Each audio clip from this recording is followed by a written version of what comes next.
Good morning, everybody. It's Danny and Wanda back from Pecan Grove. Cold out here this morning to us. Been in the high 80s, and all of a sudden we're down around 43. Yeah, it's kind of a chilly start, a little breezy on top of that. But nevertheless, we thought we'd come out and spend a little time with you guys this morning. I want to show you what we've been doing to the high tunnel. Y'all always like to have an update. I've been working on the wiggle wire track. I've got it around the openers at the top to let the heat out. I've got the roll-up door wiggle wire tracks in here. I've got the wiggle wire tracks around the edges. I'm ready for the plywood on the bottoms now. And I've got it all the way down that side over yonder. I'm working on the other end, getting ready to come back down this end. And you know what happens after that? We get ready to put some plastic on. So we're excited about that. I still got another day or two to go on it because, you know, when you get older, things don't happen as fast as they used to. Wanda and I kind of got a laugh out of it last night. What used to, I put one of these up in 1 week by myself. I've been months on this one now and still ain't there. So, but that's okay. That's okay. I learned everything in moderation now. So let's go inside and let's take a little look about what's going on with the Vego beds and a little update on the vegetables. See how they're coming along, what's working, what's not working. I mean, we don't want to hold nothing back. We try to be honest with you and show you the pros and the cons of everything. So as we come in the front here, we have our self-watering Vego beds right here in the front. We have our tomatoes in them that's doing fairly well in these. I'm going to be honest with you. I put water in these when we first put them up. I've not put any more water in the bottom part of it. I've not done that anymore. And they still have about half in this one. And about a quarter in this one here, because this one was actually our first one. And so they're doing pretty good. We got little tomatoes coming out on them here. Right there you can see. It's a little tomatoes popping out on it. They're blooming good. I know they don't appreciate this roller coaster temperatures, but the things that really don't appreciate the roller coaster temperatures is these cauliflowers. Now, these cauliflowers, some days I come out here when it's like 85 to 90 degrees, and their leaves are laying over the edges of this, and then when it cools off at night, they jump and stand back up. And I kind of was wondering, I'm beginning to wonder if they even gonna make a head the way they doing, but they got little heads in them about that big around. So we got some tomatoes growing in them there. This is an early girl. Now we're learning that the early girl really is not a variety for us because of it just seems to have a lot of problems. So just thought I'd throw that in there with it. Oh, look at here, Miss Wanda. Since last night, look at this. We finally getting a little. We finally getting a little cauliflower. Yes, look at this. Yes, yes. All right. So, oh, we actually have another one over here too. That's interesting. Yesterday they weren't there. Look at this. If I can get that leaf out of the way there. Look at that. Yesterday that wasn't there. Isn't that pretty? Oh. So well. Oh, here's another one here. Wow, just like in one day, they popped out. Now, you know, guys, let me show you something right here. In the deep south where we live at, because of the intensity of the sun, I'm going to have to come in here now and take a rubber band. And we're going to put a rubber band up here like this around this. Not tight. A string might do or better. String, something like that, right? And do that right there. Because the sun will destroy the cauliflower in the middle of it if we don't. I've raised them in the past, and the sun will turn them like a dark yellow. And so we want to leave them nice and white, so we'll put a string around the top of them. And then, now this bed here, we've had a little trouble on the end. We've got a little bit of a disease trying to hit these cauliflowers. And they still aren't making a head yet, so. And we think this may be the sun, because the sun hits. Yes, the sun hits. right here? It nails it right here. Now, oh, that's a nice head in that one. Look at that. This is since last night. I guess cauliflower just jumps overnight or something. So that's really good. Interesting. Now we put some tomatoes. This is the Abe Lincolns that I stuck in here, in between all these cauliflowers. Wondering if they'd even make it. But look how they've grown. Yeah, they've just took off. There's several of them in there, and they're doing really now, good. They're getting kind of tall and spindly because the sun can't really get down in there to them in these cauliflowers, but the cauliflower should come out short. They're going to come out here pretty short anyway, yeah. So that, I don't see, now you see this big old giant plants? They still ain't no heads in it. Them little bitty and tomorrow, plants, it might be This afternoon there may be some in there. Who knows, you know? But look at these. Look at this behind us here. Now, guys, these things are blooming like crazy. Look at this. These plants jumped up overnight, have become big old tall pretty plants here. Both beds. And our Miss Wanda actually last night brought me some Cherokee yellow wax beans, and she grilled them on the grill from down in the garden where the 60-foot raised bed's at. I was like, what? We've already got those beans in? And she goes, hey, they're all over them. And I'm like, Lord help us. I said, so we got beans, potatoes, carrots, and rutabagas, and onions. And grilled on a grill. It was all grilled on the grill. And that all came from our garden down where the 60-foot raised bed is. We're already harvesting and eating. Totally unheard of this time of the year for that. I mean, really. But these 2 beds are amazing. This is really nice. This one here, this is our radishes. Now, I'm fixing to take all them out. well, some of them I'm gonna leave in there to let go to seed because they help. They almost. They deter insects, and I'm gonna just let them go to seed. And I might want to harvest a few seeds off of them. And look at this spinach, guys. Now, I put these Abe Lincolns here. Oh. I didn't even see them there. Yeah. Good thing. I might have pulled them up there. Yeah, don't be pulling them up. Look at this spinach Miss Wanda's got here. Yeah, I was going to harvest some last night, and it was getting late, so I said I'll do it today. I'll tell you what, that is some pretty spinach now. Yeah. And now the Vego watermelons that we thought was going to die. Look at this, guys. Isn't that amazing? Now, I'm going to tell y'all something. I came in here, and I don't know nothing about this, if it even plays a part. I took a piece of copper wire, and I just twisted it and laid it on the ground around that one, and I did it around this one. And I did it around this one. And guys, I didn't do it around this one. And I didn't do it around that one over there. But these things, these 3 right here, seem like they just all of a sudden want to just jump. And I have no theory behind it whatsoever, other than maybe a slug won't crawl across the copper. We'll see. We'll see. You know, and we'll keep you updated on it. Just let you know if anything happens. But look at this. Now I want you to take a look at this right here. Guys, these strawberries, now these things are showing out. These plants, I don't think I've ever grown a strawberry that looked like that. Yeah, we've got the copper wires in there. The plants in the other greenhouse at Deepsouth are, the leaves are a third of this. A whole plant in the other greenhouse over at Deepsouth ain't no bigger than that right there. And the leaves are only a third of that. And the leaves are like the size of my thumb. And look at that. Oh, man. These things are... We're already having to pinch the babies off of them. These things are already trying to make babies. And we've had a few strawberries. Yeah, this one here, we picked... It's got one almost ready. 2 of them almost ready on it. And guys, I came in here. I'm trying to find it. I put it in here. Where did I put it? Oh, there it is right there. I laid a copper wire around this one also, just as an experiment to see if it makes a difference. So we're going to watch that one toward the end. There's another one or 2 in here that's got them around them. I just don't remember where they at. We'll find them. We'll find them. But now, here we are back in Miss Wanda's. I call her a miracle tomato. She bought this thing back in February. I swore it would never live. And this thing, look at it. And so dark green. It is just, oh. I will have cherry tomatoes shortly. Yes. Yes. It is loving its environment in that mineral tub right there. I mean, whatever variety of tomato that was. It was just just a cherry tomato is all I know. It is doing fantastic. There it is right there. What's the tag on it say?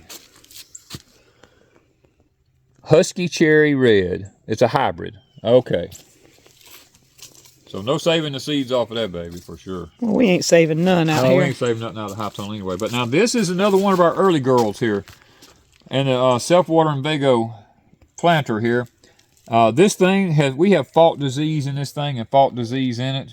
And I'm really wondering, when we bought them at the store, did somebody who used tobacco or something like that come along and just fondle the leaves on them and handle them and everything? Pick them up, move them, or whatever. Pick them up, moving them around. Because, you know, hardware stores are bad about that. And a lot of the boys that work in hardware stores all use tobacco. And because some of them do and some of them don't. Yeah, now this is a better boy right here. This better boy, it hasn't had near the problems that the early girl had. Now, guys, I didn't get out here yesterday. I was real busy all day with Chris. Me and him worked all day yesterday. Chase cows.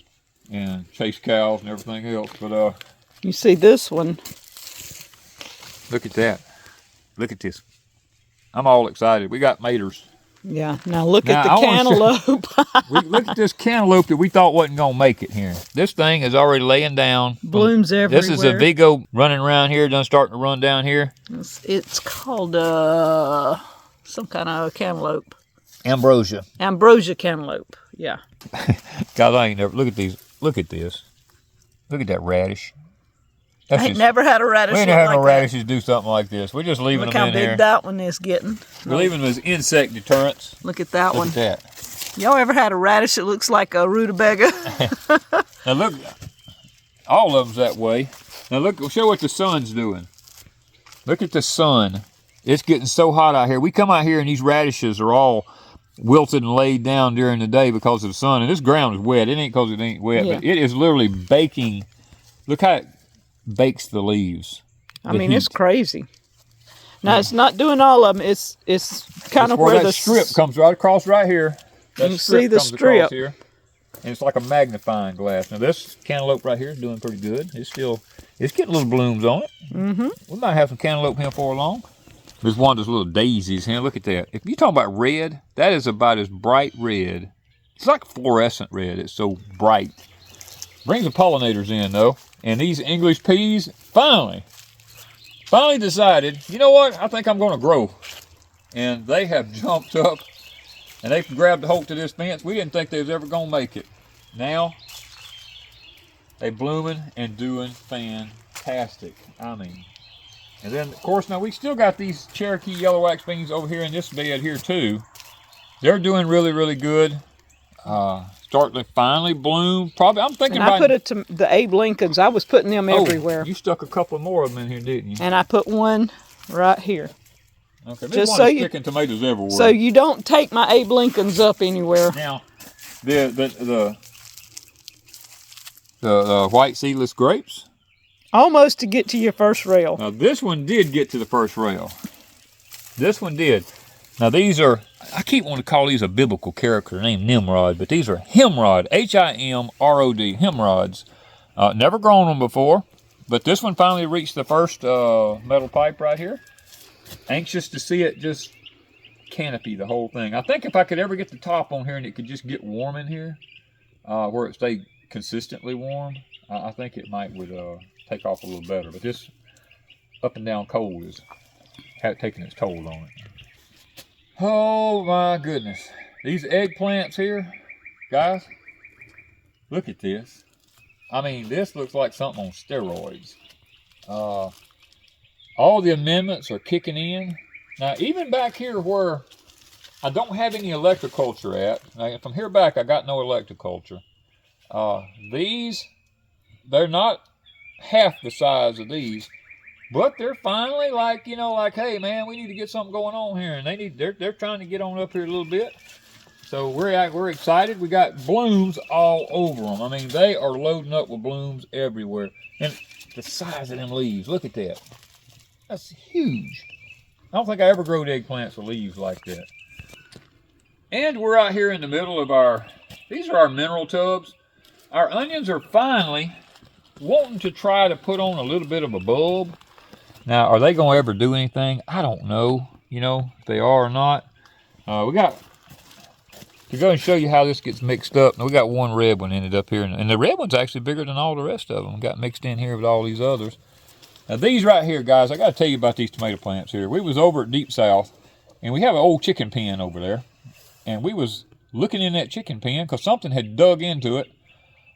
And there ain't no chickens in it. Ain't been none in there for months. And here was these 3 tomato plants. Or actually, it was 4 of them, I think, growing up in that chicken pen.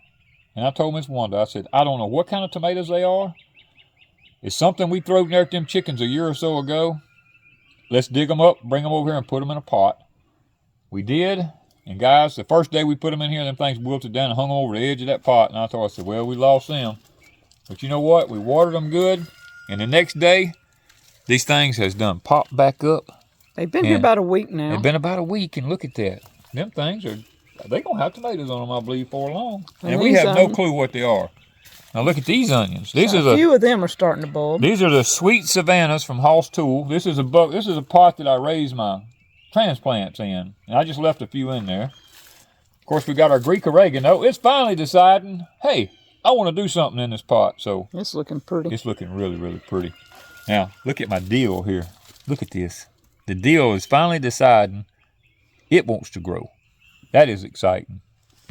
Now we've got these radishes in these tubs right here, and Miss Wanda's gonna get the radishes in them that she can utilize, and the rest of them we're just gonna pull up and go feed to the animals. They're actually going to seeds. We got so many radishes going to seeds everywhere. We ain't gonna leave them all in here. Now we got our thyme. Our thyme, good for cooking though, boys. Oh, that stuff's good for cooking. It's starting. Oh man, I love the smell. It's starting to kick. You do that right there, and then you're like, man, it smells so good. Got that one. This one's starting to kick off over here. Got some grass. Got a little grass starting there. Got it. There's another one. This is how easy container gardening is to weed. I mean, it's really simple. And our Freedom blackberries. Somewhere behind the petunias. And the petunias are falling in here with the Freedom blackberries, the seeds. This one, we figured out what was wrong. The tub, I have drain holes down here in the bottom of the tub, but they weren't draining. So I come up here and drilled holes up a little bit higher. Man, water went to gushing out of this thing. And you know what? It started growing after that. So and this one's doing okay. This one's doing okay. It's taking off. It's going to do good. And look at these two old squashes that we stuck in here. I never dreamed them things in this old tub would do anything like that, but they are kicking it, man. Look at this. Ain't that pretty? I'm anxious to see if they'll even make anything. And the petunias. The petunias, look at that. Oh, I just love the petunias. they are beautiful. Well, here we are, guys, over here on one of our last raised beds. And you know what? Let me show you something right here. If I can get down here. I want you to look at this here. Look up under in here. Look at that. You see that right there? You can't make that up. You can't. Look at that. That pepper's as big as this my is hand. April. This is, we've never. That pepper's as hard as a rock. And that's one of the red ones, so it's got a ways to go. Now, all the green ones will turn red, but even look over here at this one. That's one of the green ones. This is another one. Look at that thing. That thing is hard as I can't even push it in. It's so hard. Another one right above it there. I mean, guys. Isn't that amazing? Look at that. These things has taken off. I mean, we don't even have plants in April, much less. our peppers never do anything until it gets so screaming hot in the summertime you can't even hardly breathe out here, you know, and then they decide they want to make peppers. Now, all the rest of this in here, this is our banana peppers. They're starting to bloom. Oh, we got some banana peppers in here. Look at that. Look right there. Little bitties. Look at them little nanner peppers right there. They starting to come on there. That just blows my mind that we got peppers this time of the year. I know. Little peppers all up in there. There's more nanner peppers right there. Yep. Got electroculture in all these guys. Making a difference. Last but not least, the Vego minis. Well, they are least. Look at this. The Vego minis. I want you to look at that. I mean, how many tomatoes? There must be, 30 tomatoes on that one little old plant right there or something other. Them things. And look at the tags. They're just amazing. Totally amazing. And then here's another one over here. Those seem a little bit bigger. These are a little bit bigger. Some of them. Yep. I mean, those things are just... That one's not as full as the first one. Not as full. It's darker green, but it's not as full. And then Miss Wanda's got her orange pepper here. And look at this in here now. If I can get that thing, I don't want to hurt the plant, but look at them peppers up in there. Got peppers up in it. They're going to be turning orange here for long, I'm pretty sure.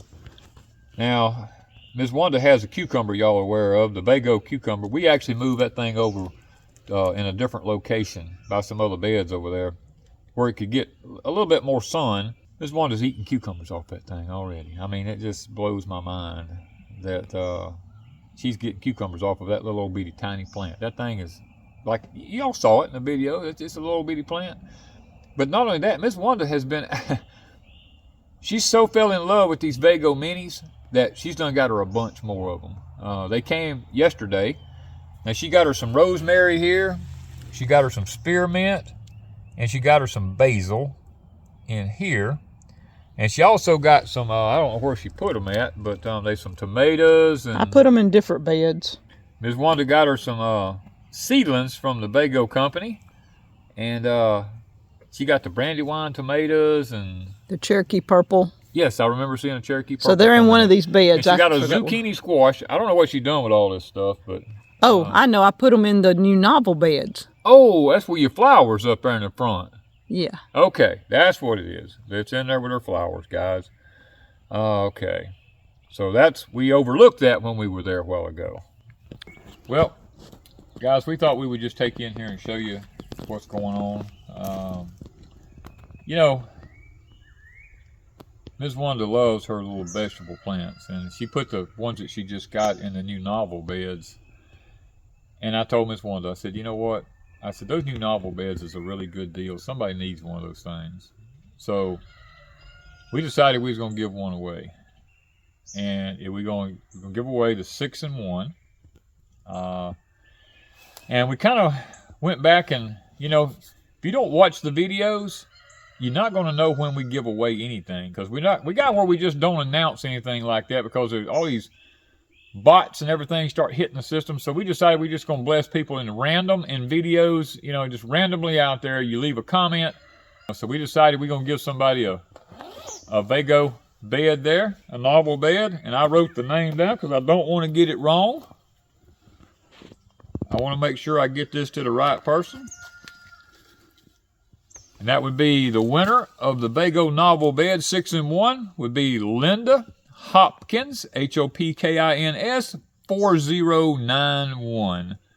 So, Ms. Linda, if you will contact us and give us your address and everything, we will send the information in, and we will have a Vego novel bed 6-in-1 sent to you to enjoy this year while you're gardening.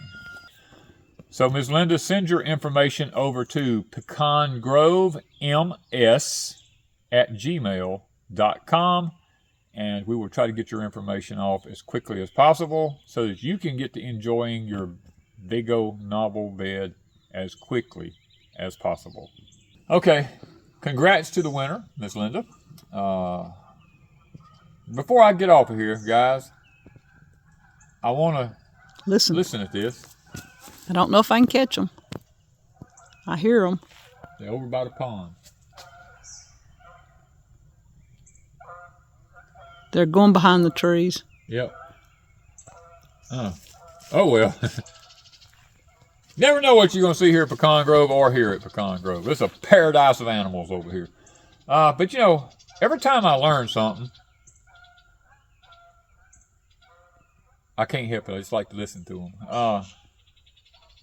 They're making a circle coming around. Every time I learn something, I like to share it. Well, me and Ms. Wanda, actually it was her who come across it. It wasn't me. Before I tell you, let's walk up and look at the other Vego beds, and then I'll tell you what that little bit of a secret is. You know, Ms. Wanda has these kids' Vego beds here in front of the prepper shack, we called it. She's got her tomatoes and peppers and basils and onions and chives and everything in these beds here. We don't only have this one, we got one over to the other side of it over here. This one here is set up identical to the other one, just in reverse order. So Miss Wanda was up here watering. She was getting ready to water these, and we hooked the water hose up to the well, and she happened to notice that the water coming out the water hose was like coming out of a hot water heater. And guys, you know, when you don't stop and think about that, that water hose, it's a pretty good ways from the pump house out here, and that hose lays across the ground out here, and it stays full of water all day, and then you turn it on. That's scalding hot water. And Ms. Wanda happened to have her hands on it, and she's like, whoa, this water's hot. And she just kept spraying it to the side. And look, she stood there for, what, about 2 or 3 minutes? It was close to 5 minutes. Yeah, it was a pretty good while. That water coming out that hose was, because we're talking about, you know, it's 100 feet or more hose. And when you're coming out of a spray nozzle, it's not coming out that fast. I mean, it took her several minutes before that scalding hot water got out of that hose. And we happened to think back, you know, we just been picking the water hose up watering as soon as we turn the water on. And some of the problem with our plants, we believe, has been the simple fact that we sprayed hot water on them. We've been scalding them with hot water. We hadn't even been thinking about it. So now we've learned that when we turn the water on, we put our hand out there and we wait till it cools off before we actually start putting the water down around the bottoms. But tell you what, I got a surprise coming in the near future. It's going to correct all that. And it's going to make things a lot simpler for me and Ms. Wanda. And guys, but the bottom line is, if you turn the hose on, check the water and get it cool before you start watering your plants, because that could be some people's problem, especially in the Deep South. Yeah, that could be your problem with a lot of your plants. People talking about their plants are having problems. And I think that's some of our problem with the cauliflower. Yeah. Because I didn't think about it till last week, and it's been hot for 2 or 3 weeks. It's been really hot. We've been up around 90 degrees, you know, so yeah. And I just grab the hose, turn it on, and start watering. Yeah, late in the evening, we water right before dark, and we just grab the hose up and start watering. Because it's so hot out here, even though it's cooled off in the evening time, that hose is still hot. And when you're putting that hot water around the roots of them plants like that, I think that might have been some of our problems. And you know what? In the defense of that, it could have been why we got peppers as quick as we got them. Peppers love heat. And that was putting that hot water around because peppers. those peppers actually are some of the first ones. The cauliflower or the peppers, according to which side I'm on. Well, you usually start on the other side, because I've noticed I usually start on the cauliflower side. You usually start on the pepper side, because you migrate towards your minis and stuff like that. First. Your peppers first. And you were burning our cauliflower, and I was burning the cauliflower up. Ms. Wanda's heating the Vego bed up there, which makes the peppers in the heated soil want to grow faster. So we kind of come to the conclusion, through ignorance on our part, we've actually figured out a secret. Maybe using warm water makes peppers grow faster in cool weather. I mean, but it makes cool weather stuff go backwards. You know? So lesson learned: pay attention to the temperature of your water. Now, if you live in town or in a subdivision, you probably don't have that problem. But like us off out here in the country, it's so far from our well to where our greenhouse and our high tunnel and our beds and all are at. We got hoses laying everywhere out here. And lesson learned: check the temperature of your water. Thank you guys from Pecan Grove.